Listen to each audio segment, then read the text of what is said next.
अस्सलाम वालेकुम गाइस, कैसे हैं आप। उम्मीद करता हूं कि आप सब खैरियत से होंगे, खुश होंगे और हमारी दुआ है कि आप हमेशा खुश रहें, हंसते और मुस्कुराते रहें। मेरा नाम है रहमान अनवर। मेरा नाम है मुदस्सर इमरान। और मैं हूँ मोहम्मद और मैं हूं ज़फ़र इकबाल। और आज हम जिस वीडियो प्ले करने जा रहे हैं, इस वीडियो का टाइटल है India world leader by 2047 how to make it possible. तो चलो सबसे पहले वीडियो देखते हैं और बाद में देते हैं रिव्यू। तो चलो वीडियो करते हैं शुरू। हाल ही में गृह मंत्री अमित शाह ने इस बात पर फिर से जोर दिया कि प्रधानमंत्री नरेंद्र मोदी का यह टारगेट है कि भारत दुनिया का सर्वश्रेष्ठ देश बने बाय 2047, यानी नंबर 1 नेशन, जब देश की आजादी के 100 साल पूरे होंगे। कुछ व्हाट्सएप यूनिवर्सिटी ग्रेजुएट्स का लेकिन मानना है कि 2047 में तो हमारी आजादी के 99 साल का लीज खत्म होगा। और कुछ ऐसे महान लोग भी हैं जो मानते हैं कि आजादी तो 2014 में मिली थी, तो 100 साल तो अभी बहुत टाइम है। लेकिन देशभक्त पर हम इसे एक अच्छा लक्ष्य मानते हैं, क्योंकि ये हो सकता है, पॉसिबल है। देशभक्त पर हमारा पूरा मकसद ही यही है कि देश को आगे बढ़ाना है, देश को पीछे ढकेलने वालों को रोकना है। पाकिस्तान और बांग्लादेश से लोहा नहीं लेना है, पूरे दुनिया से लोहा लेना है। विकास के सारे रिकॉर्ड तोड़ने हैं और सारे मापदंड पार करने हैं। इंडिया को ग्लोबल पावर बनाना है।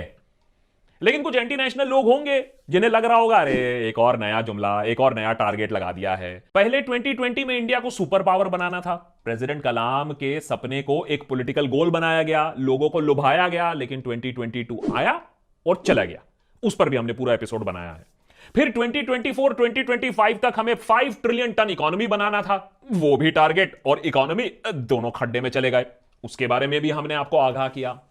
अब आईएमएफ बोल रहा है कि 2029 तक शायद 5 ट्रिलियन टन हम बन जाएंगे।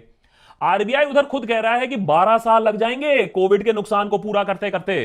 तो आपका यह सोचना कि ये 2047 वाला टारगेट भी भाषण देने का एक तरीका है, एक जुमला है, गलत नहीं है। एडिटर कंट्रोल, देखिए, शंका में आप आ सकते हैं, लेकिन ऐसा हो सकता है अगर हम अपने इतिहास, अपने धर्म, अपने प्राचीन शिक्षा से सीख लें और दिल से उस पर अमल करें। कैसे, समझाता हूं। लेकिन उससे पहले सबका साथ सबका विकास को ध्यान में रखते हुए सब्सक्राइब बटन दबाइए। नेता टाइप आधा काम मत करो, सब्सक्राइब के साथ साथ बेल आइकॉन भी दबाओ। दर्शन की शक्ति, माया जाल से मुक्ति और सच्ची सेवा की भक्ति, इन तीनों तत्वों से भारत नंबर 1 पायदान पर पहुंच सकता है। और मैं गारंटी दे रहा हूं 2047 से पहले।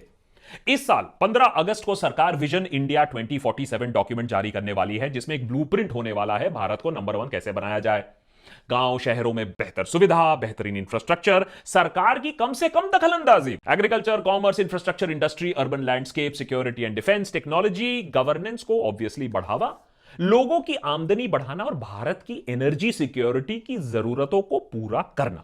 देखिए, ये सारे स्टेप्स अच्छे हैं, लेकिन ये सब हो पाए उससे पहले हमारे सरकार को सत्य का दर्शन करना होगा, अपनी आंखें खोलनी होंगी।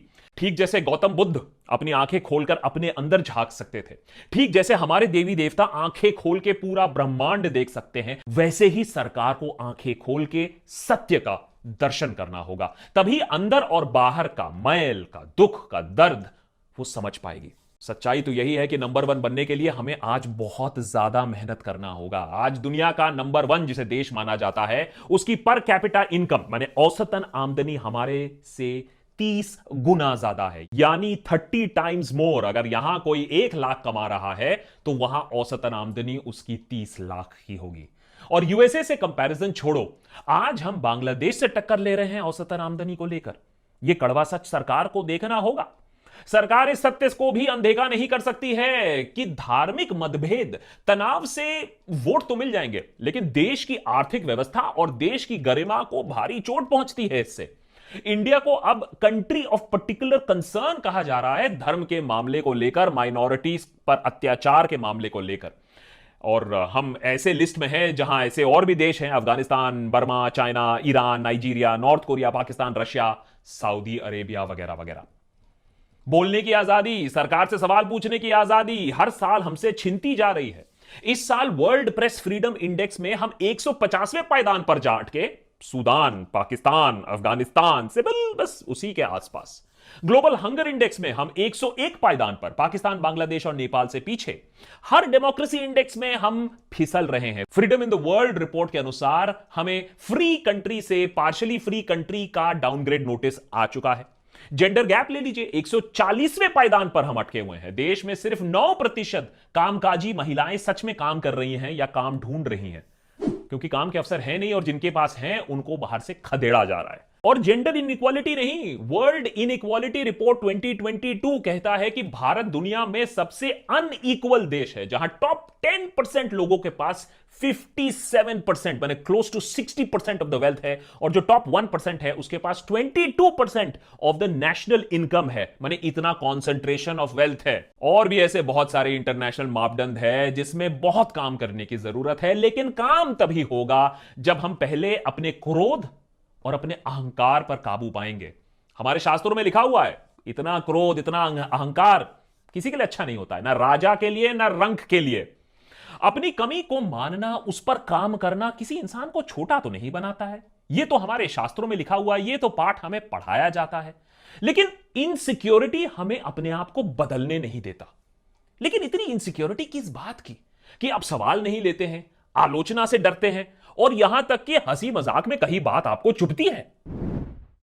आदि शंकराचार्य ने बहुत सही कहा था इस मामले में कि इनसिक्योर जो होता है, जो अपने आप को अपने पद में सिक्योर नहीं महसूस करता है, वो इंसान एक अंधेरे कमरे में भी जाकर उसे एक रस्सी भी उसे सांप लगने लगती है और फिर वो खतरे में चिल्लाने लगता है।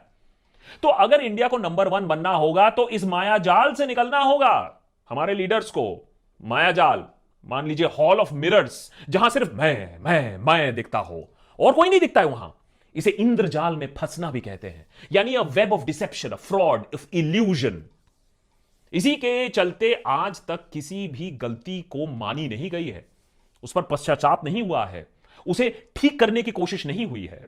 नोटबंदी ले लीजिए, लॉकडाउन ले लीजिए, जीएसटी इंप्लीमेंटेशन ले लीजिए, इकोनॉमी का बट्टा लगना ले लीजिए, कोई सीख नहीं मिली हमें। फाइनली सवाल यह भी उठता है कि देश को नंबर 1 किसके लिए बनाना है? विदेश में जाकर छाती चौड़ा करके यह बोलने के लिए कि mine is bigger than yours, या नंबर 1 वहां जहां सारे लोगों के पास नौकरी हो, बेसिक सुविधाएं हो, बैंक में कुछ सेविंग हो, शांति हो, सबकी वृद्धि हो। इसका मतलब नंबर 1 वो देश नहीं जहां 2-4 पूंजीपति अमीर हो रहे हैं, बाकी के बाकी सब वहीं या और गरीब हो रहे हैं। हमारे शास्त्रों में लिखा हुआ है कि आप शक्तिशाली, आप ताकतवर बनते हैं ताकि आप खजाना लोगों में बांट सके, उसके ऊपर डसकर बैठ नहीं सके। तो हमारे लीडर्स को सच्चे मन से सेवा करनी होगी, सेवा की भक्ति रखनी होगी। लेकिन किसकी सेवा? कुंभकर्ण ने किसकी सेवा की थी? लंका देश की या रावण की? वैसे ही प्रधान सेवक को भी तय करना होगा कि सेवा किसकी, पार्टी की, किसी पूंजीपति की, या जनता की सेवा, आपकी और हमारी सेवा।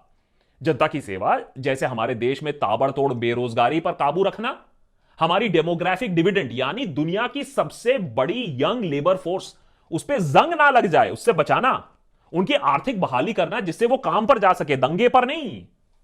यह बात मानना कि चाइना हमारे देश में घुस आया है, हमारी जमीन पर बैठा हुआ है, और फिर अपने देश के डिफेंस सेक्टर को इतना मजबूत करना कि चाइना हमारे ऊपर आंख उठाकर ना दे सके।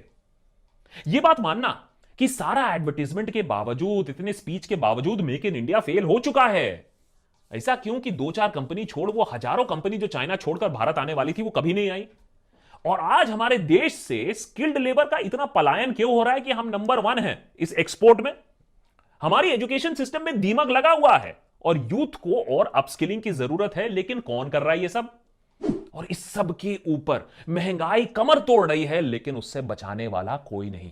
फाइनली हमें इस चोमुगिरी से भी बचना होगा। बीफ, लव जिहाद, लाउडस्पीकर, नवाज, हिजाब, हलाल, हमें समझना होगा कि ये सब कोई खतरे में हो ना हो, देश की गरिमा और आपकी और हमारी तरक्की जरूर खतरे पर है। और नेता टाइप लोग ये सारा काम करते रहेंगे, हमें भड़काते रहेंगे, क्योंकि और कुछ है नहीं दिखाने के लिए। देखिए, आज तो ये सारी बातें करने पर भी एफआईआर लग सकता है, यूएपीए लग सकता है, लेकिन प्राचीन काल में जब राजा लोग बात नहीं मानते थे मंत्रियों की, तो कोर्ट जेस्टर को बुलाया जाता था, मजाक मजाक में, हंसी मजाक में, गेंद उछाल उछाल के कुछ राजा को बात समझा दे, कोई सीख दे दे। आज तो कोर्ट जेस्टर पर भी यूएपीए लग जाएगा। बट सीरियसली, देशभक्त तो यही चाहेगा कि सरकार सीरियसली 2047 का गोल रखे कि हम ग्लोबल नंबर 1 बने।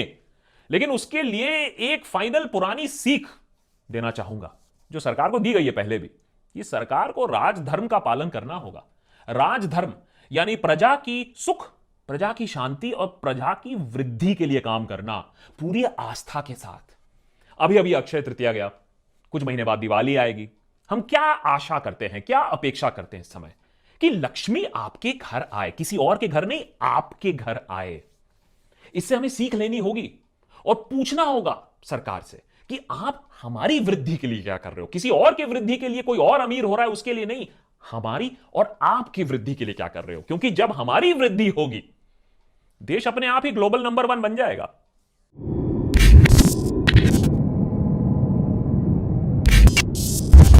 देशभक्त का ये छोटा सा एपिसोड इसलिए बनाया गया है जिससे हम फिर से थोड़ा रीफोकस कर सकें कि हमें जरूरत किस चीज की है, हमें फोकस किस चीज पे करना है और हमें बहकाया किस तरफ जा रहा है। जरूर शेयर करिएगा ये एपिसोड अपने फ्रेंड्स एंड फैमिली और व्हाट्सएप ग्रुप्स पे, alumni and family WhatsApp groups पे। अगर एपिसोड पसंद आया तो जरूर कॉमेंट करिएगा, कोशिश करता हूं आपके कॉमेंट्स पढ़ने के लिए। अगर हमारा काम आपको पसंद आता है तो patreon.com/देशभक्त, जहां से आप हमारा एक्सक्लूसिव पॉडकास्ट और हमारा डिस्कॉर्ड सर्वर भी एक्सेस कर सकते हैं। थैंक्स टू आवर अल्टीमेट देशभक्त for making this whole जी गाइस, जैसा कि आप वीडियो देख रहे थे तो सबसे पहले तो मैं रहमान भाई से पूछूंगा, ये काश भाई क्या कांग्रेस में होते हैं? मुझे ये क्या अपोजिशन में होते हैं?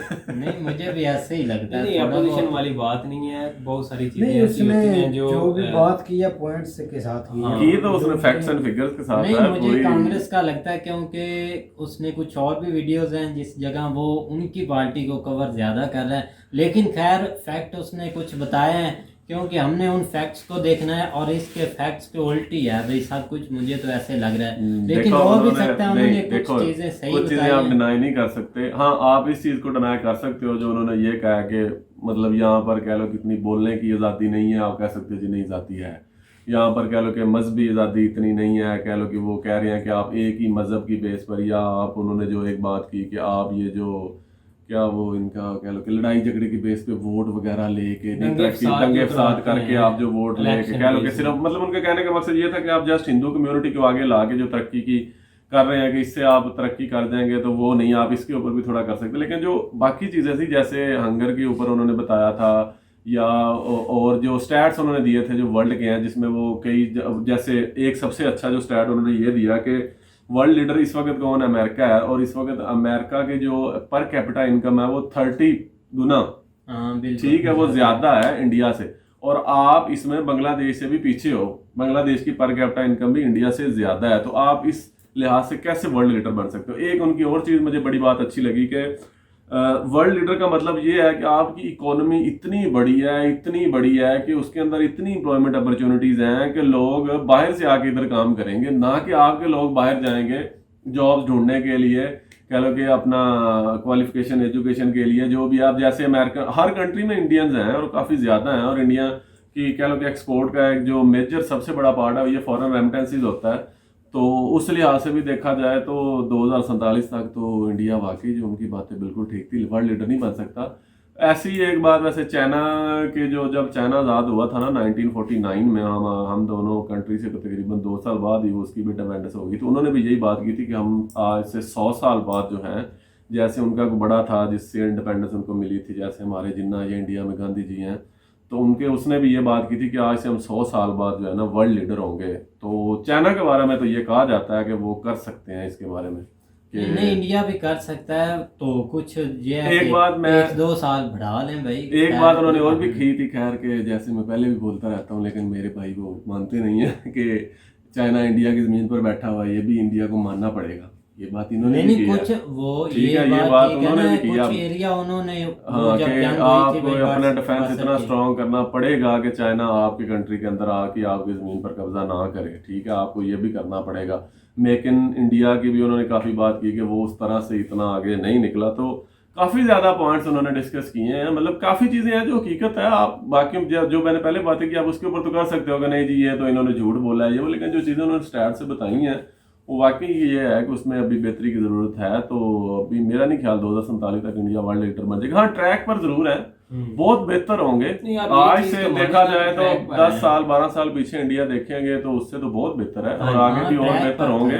लेकिन वर्ल्ड लीडर बन जाएंगे वो ज़रा अभी नहीं, मेरा नहीं ख्याल होगा, क्योंकि मुश्किल अभी एक तो इनकी पॉपुलेशन बहुत ज़्यादा है, उसके लिए रिसोर्सेज बहुत चाहिए, तो दूसरा अभी इतनी इकोनॉमी नहीं है बड़ी उनकी, जैसे वो कह रहे थे कि अभी 5 ट्रिलियन पर भी नहीं पहुंचे हैं, 2029 तक का कह रहे हैं, तो लेकिन ट्रैक पर जरूर है, ज़ाहिर है उनका टाइम लगेगा, आज जो हो है जाएगा। कल से बेहतर है और आने वाला कल और बेहतर होगा, लेकिन अभी वर्ल्ड लीडर नहीं बन सकते। बेहतर हो जाएगा ना आहिस्ता आहिस्ता। वो आप देखो ना, एक ट्रैक पे आप बात कर रहे हैं ना कि ट्रैक पे ज़रूर है, तो ज़ाहिर बात है जब बंदा ट्रैक पे आ जाता है तो उसके लिए फिर वो थोड़ा आसान हो जाता है मामला जो है ना।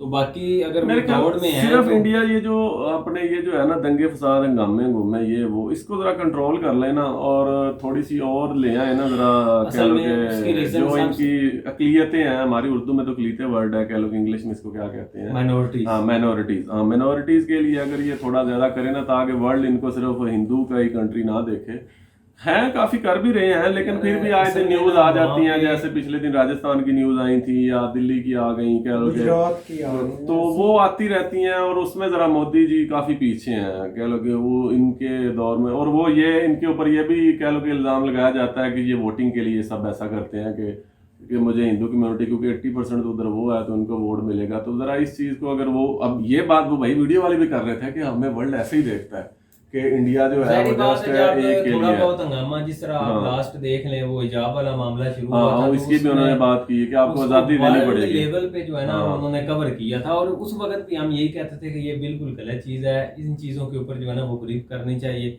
ये चीज़ें जो है ना वो नेगेटिव की तरफ चली जाती हैं। वो आप इतनी मेहनत के साथ एक अच्छा इमेज जो है ना वो क्रिएट करते हैं, वो एक फौरन जो है ना वो नीचे चला जाता है। वो आप मामला दबा तो साथ ही जो है ना वो राजस्थान वाला शुरू हो गया, उसमें तो खैर वो हल्ला जो है ना वो नजर आ रहा था कि वो उनकी जाति थी जो मुसलमान थे, लेकिन ये कि इन चीज़ों को देखने के बजाय ना ये देखना चाहिए कि इनके ऊपर जितना पॉसिबल हो सके ना ग्रिप करनी चाहिए ये मामला जो है। पाकिस्तान वाले तो ये क्लेम करते हैं ना कि चलो हमारा तो बना ही मुल्क मजहब की बेस पे है, लेकिन इंडिया वाले तो कहते हैं नहीं, ये कि सेकुलर स्टेट है कि इसमें इसका कोई मजहब का बिल्कुल, नहीं है, हाँ। तो फिर उसको इम्प्लीमेंट भी इनको करना पड़ेगा तरक्की के नहीं लिए। करेंगे, ये नहीं करेंगे, उसमें बहुत सारे जो है ना, जिस तरह असल में मसला यार ये है कि वहाँ पे माइनॉरिटी जरूर है, लेकिन माइनॉरिटी की जो है ना वो पॉपुलेशन बहुत ज्यादा है। ऐसे ही है, मुस्लिम बहुत ज्यादा है, हाँ, पाकिस्तान से ज्यादा उधर 22-25 मुस्लिम है, जो है ना वो सिख करोड़ बहुत आबादी ज्यादा है। है।